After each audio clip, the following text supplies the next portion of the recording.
deformed or anything. Number 3, blight. One at a time. One at a time. What did you say? Blood. Blood. Water becoming blood. Number 3, that was 3. Number 4? Not grasshoppers. Locusts. Locusts. And what do the locusts do? They eat your crops. That's 4. Number 5, the crops are shorter, less, smaller crops. That was number 5. Number 6, frogs. What's the Bahasa word for frog? Akata. Kata. Kata. Frogs. You sit down to eat your nice nasi goreng kampung, and as you're about to eat, a frog is there. Huh? You go in your bathroom to bathe with the bucket, and as you take a dipper, a frog is there. You go to sleep at night, and you and your wife in the bed, and a frog comes along to keep you company. Frogs everywhere. That was number 6.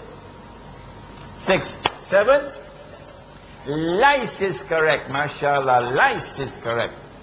Number 8.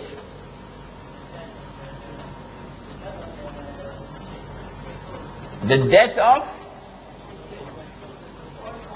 of the Egyptians, they all died. All the children of the wait, before you put yourself in trouble. I'm asking about the signs which are mentioned in the Qur'an. Go ahead.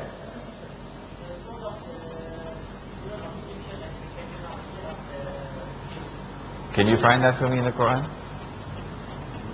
Huh? I can wait for the whole night, you know. I don't think you'll find that in the Qur'an. What is this called by the Jews?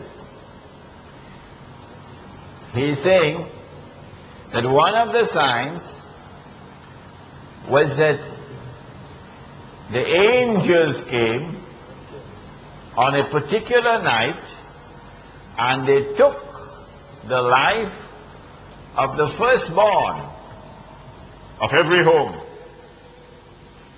But Banu Israel were ordered to sacrifice the lamb and take the blood and put the blood on their front door.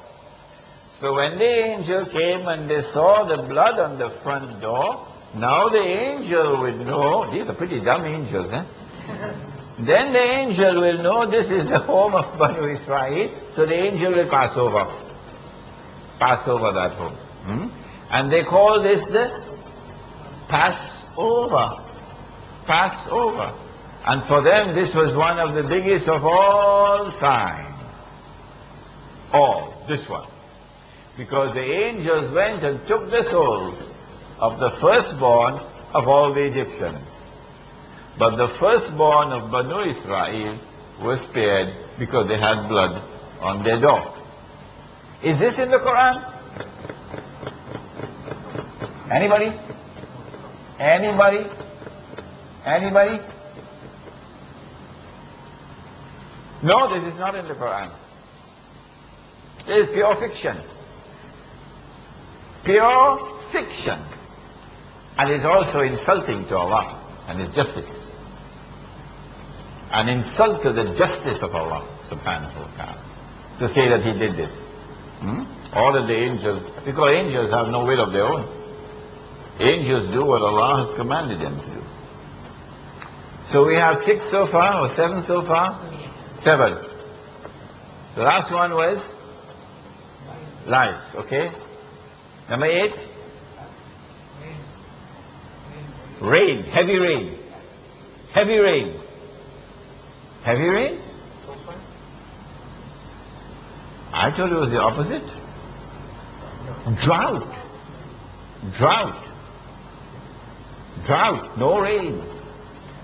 And then because there's no rain, and because there are locusts, there's also famine. I think these are the 9. But you can go back and check it up. In the Qur'an, in a number of surahs which deal with Musa alayhi salam and Banu Israel. Okay. Allah subhanahu wa ta'ala sends 9 signs to Banu Israel. Sorry, to Egypt, to the world, which has enslaved the believers, the Muslims. Remember, history will repeat itself. We're now living in that age when not only 9 signs, but more than 9 are constantly appearing before our eyes. Before the punishment comes, the signs have to come. Okay. After the 9 signs,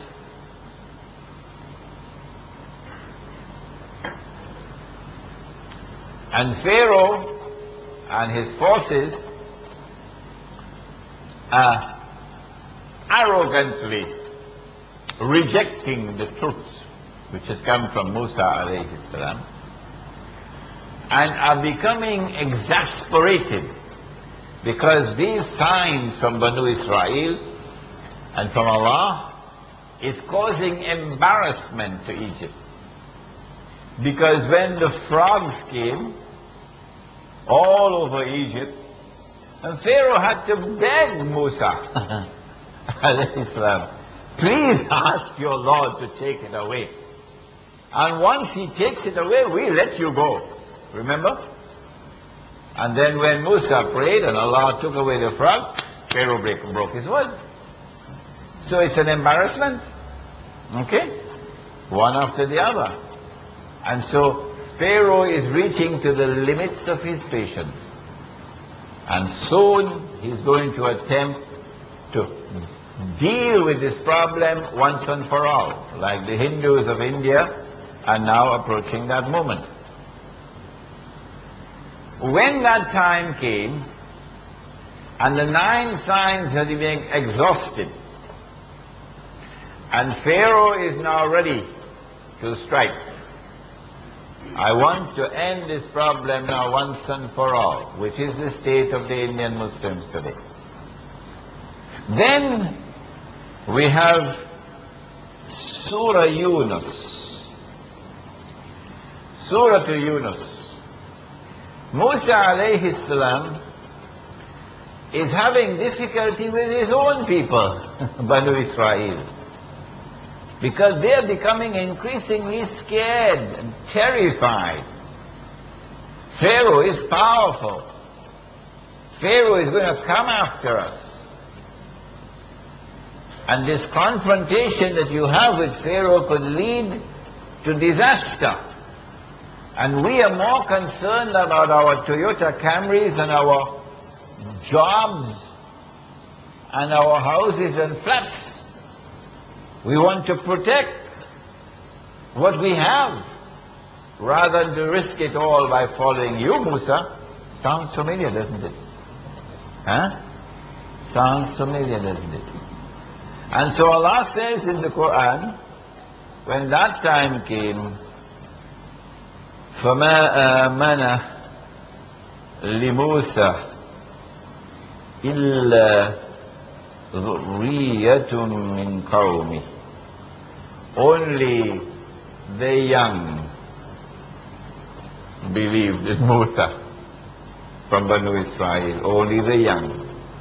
And why did the rest not have faith in him? عَلَى خَوْفٍ مِّن فِرْعَوْنَ وَمَلَئِهِمْ. Because of fear of Pharaoh and his administration. This is why it was only the young. Because the young didn't have fear in their hearts.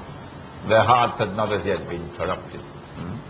And so when I come to Singapore and I see the young people coming out to attend my lectures in thousands, I feel so proud and happy. Yes. History is repeating itself. Musa alayhi salam then spoke to his people who were so full of doubts in this confrontation with a godless government, Fir'aun, full of power and arrogance, wanting to punish the believers, war on Islam. Musa alayhi salam now speaks to them.